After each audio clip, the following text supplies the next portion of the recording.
Okay, so now that we've drawn the pictures of electric field, now we're going to look at a more quantitative way of calculating electric field.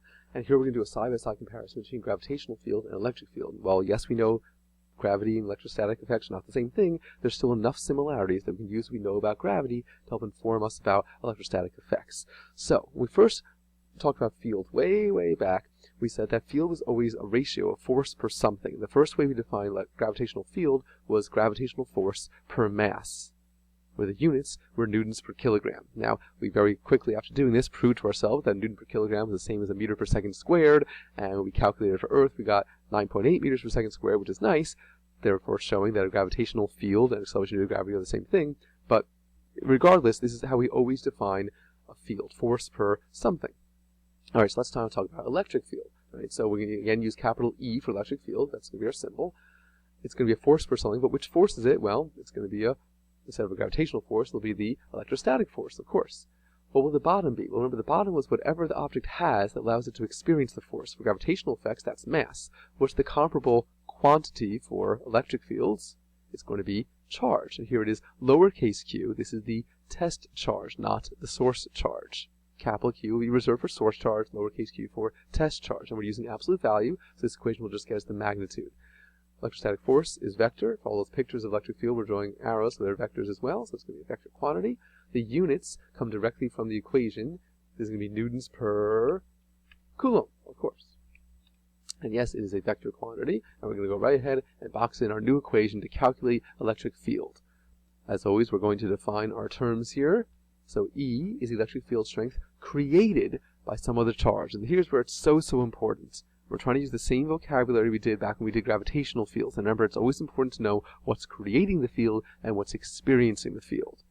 So here it's created by some other charge. We don't know what the other charge is. Sometimes we do, sometimes we don't. It doesn't matter. Whatever it is, it's not this charge. And that's what's so important. Now, this equation will get us the magnitude of that field because we're using absolute value. We don't have to worry about the sign of the charge. For the direction, well, we already know how to find the direction of the field. We just had a whole bunch of rules, 5 rules, right? And rule number 1 tells us that the direction of the field is always the direction of the force on a positive test charge. That's our convention. This is why we're using absolute value, because in reality, this charge could be negative, but that's not going to affect the direction of the field, nor will it affect the magnitude. Here's our rule, right? The arrows show the direction of the force on a positive test charge. Always, we assume a positive test charge, even if in reality it's not. It doesn't matter. We don't change anything, except in the end we can show which direction the force is. But the field's direction doesn't change. Okay, Q, as I just alluded to, is the test charge. It's not the one creating the field.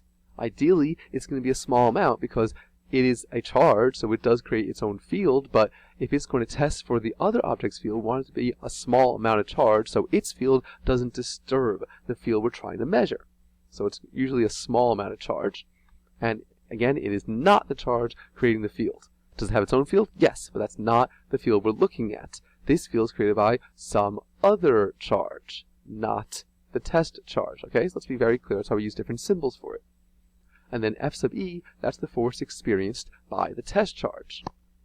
Okay, so this can be all kind of confusing, but if we relate it to gravity, we should be able to make it a little bit clearer. So let's go back to gravitational field, right? So let's say here's your mass, that's you, and this is the gravitational force you feel. What's the other name of gravitational force? We just went over this on the concepts. That's weight. Okay, so here's your mass, here's your weight, and then there's lowercase g. That's the gravitational field created by the Earth, right? On the concepts page, we talk about this big idea. That's not a big idea. Although if you want to make a big idea, that's fine. Just this large concept that you can never experience your own field. So this is Earth's field, right? So here's lowercase m is you. Is the force you feel because of someone else's field. That's the language we're using here. Here's some charge. Here's the force it feels because of someone else's field, right? The field created by some other charge. Okay, now, here's you. Do you create your own gravitational field? Yes, we talked about that. You do, but it's really small. Okay, so you create your own field. Is that this field? No, right? This field's created by some other object, the Earth. Okay, so go back over to here. Here's this little test charge. Does it create an electric field? Yes, it does. Is that this field? No, it is not. This is the field created by some other charge, right? Okay, so here's you. You create a field, but that's not this field. That's the Earth's field. as a result of you interacting with the Earth's field, you experience a force. That's your weight. Here's this test charge. Does it create a field? Yes, it does. Is that this field? No, it is not. That's created by some other charge.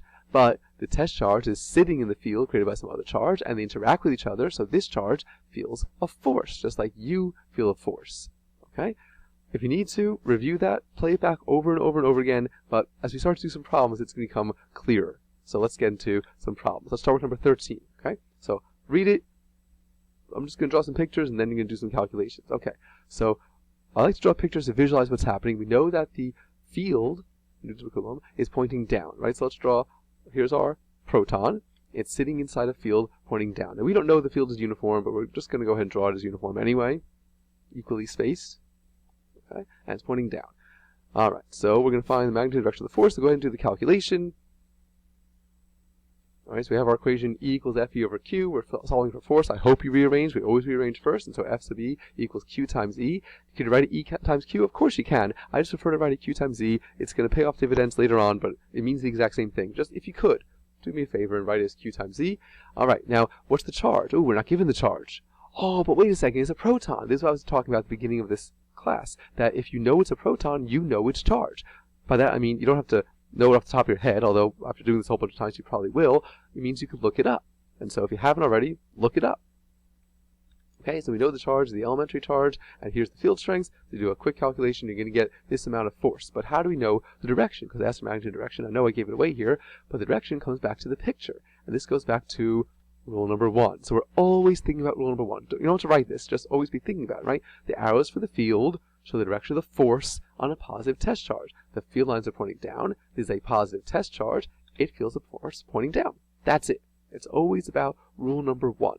So you always want to think about rule number 1. Let's take a look at problem 14. Read it, try it on your own, draw the picture, and then come back.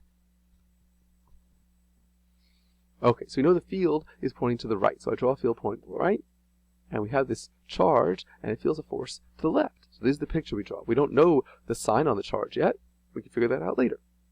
Okay, so we do our math here, we do our equation, we rearrange, right? We rearrange for Q this time. We're trying to find the charge. So Q equals FE over E. Put our numbers in. Easy math. In fact, you know what? This is one of our metric prefixes, 10 to the negative 6, you should recognize as micro. So I'm going to rewrite it as micro. You don't have to, but it's a good idea to always remind ourselves those metric prefixes. So there's 3 microcoulombs.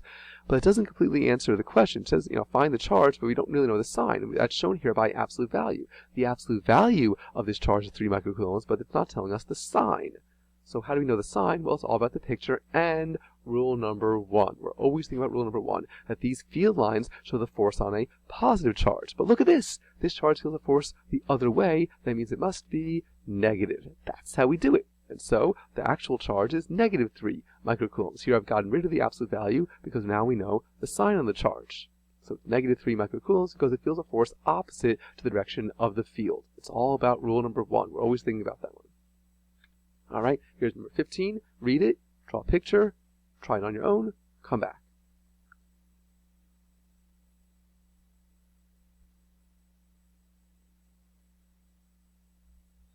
Okay, so here's our negative charge. We know it's negative charge because it says so.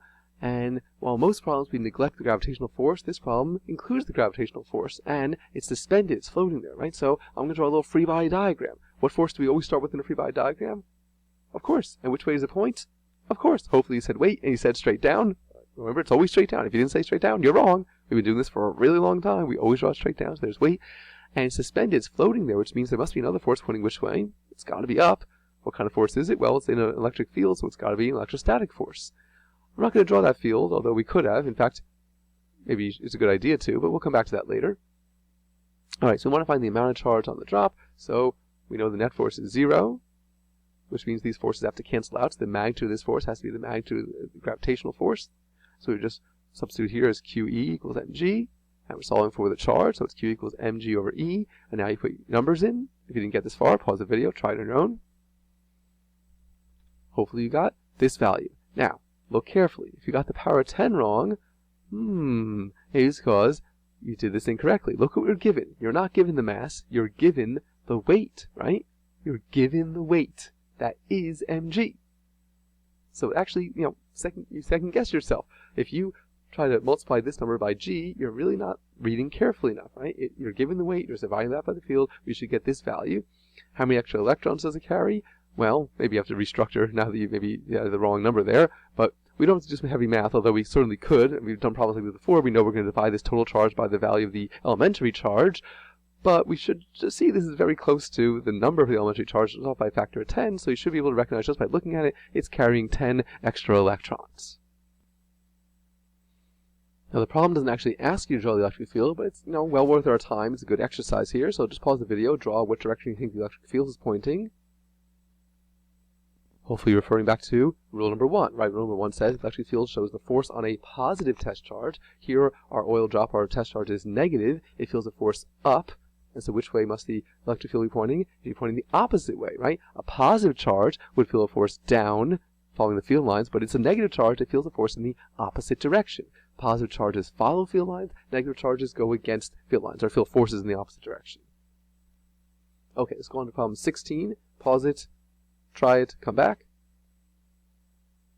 Okay, this is very straightforward here. We want to find the strength of the force, so we know it's just going to be Q times E. Again, I'd like you to write it Q times E, right? E times Q is fine, nothing wrong with that.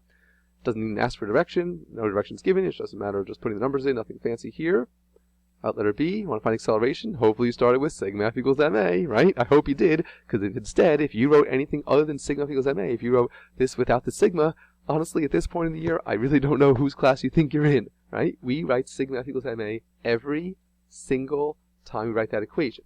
Now, I will say if you jumped right to this, recognize there's only one force on it, okay, but if you did anything else, I would never accept it. And honestly, that's kind of insulting at this point in the year if you don't know how to write sigma F equals ma, right?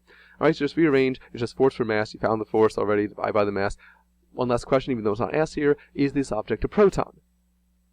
No, right? Look at this charge. Look at this mass. Those are not the masses and charge of a proton. It's absolutely not a proton. So remember, it's just some other object that has a positive charge. Just like this oil drop, right? This is not the charge on an electron. It's just some other charge. Alright. Let's try number 17. I love this question. Read it, pause the video, write down your thoughts.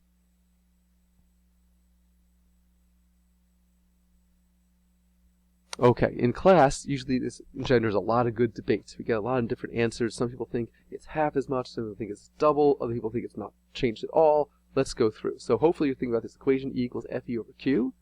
And we're having the test charge. Remember, the Q here is the test charge, and so if I were to write that algebraically, I put a half here, a half in the denominator, the same as a 2 in the numerator. To make this an algebraically correct statement, it has to be double the field, right? So we take half the test charge, we get double the field. But I know some students had other answers, right? Some students said it's half. Well, if you said half the field, then you're doing bad algebra. I can't lie to you. There's no other way around it. You're just doing bad algebra because we have a half in the denominator. That cannot be a half in the numerator over there. That's not how algebra works. So that's wrong. But other students said, well, wait a second. What about the electrostatic force? If we look at Coulomb's law, and we half the test charge, well, half the charge here with everything else unchanged means it's half the force. And wait a second. If you have half the force put in here, if you have half the force and half the charge, these halves cancel, leaving this field unchanged. Well, it can't be both. It can't be both double and unchanged. Well, let's now remind ourselves the relationship. And we talked about in our definitions that this test charge is not the one creating the field. In fact, they've got nothing to do with each other. By changing the test charge, we should not be changing the field. If that bothers you, let's go back to gravitational effects. And here's G equals F sub G over M. And go back to your concepts page. Right? In the concepts page, we considered what if we have your little brother who has half the mass? What happens? Well, your little brother has half the force. In fact, here I'm reminding you, right? You have your little brother has half the mass, half the force. But G is unchanged. The halves go away because what's G created by is created by the Earth, some other object. And so that's what we're showing here. This field is created by some other object, the source charge. The test charge has nothing to do with it. Just like when you compare your half mass or your brother's half mass, he experiences half the force, right? Has a half the weight, so G is unchanged because G is created by some other mass. And so this was unchanged. The field is unchanged as well. The test charge has no effect on the field.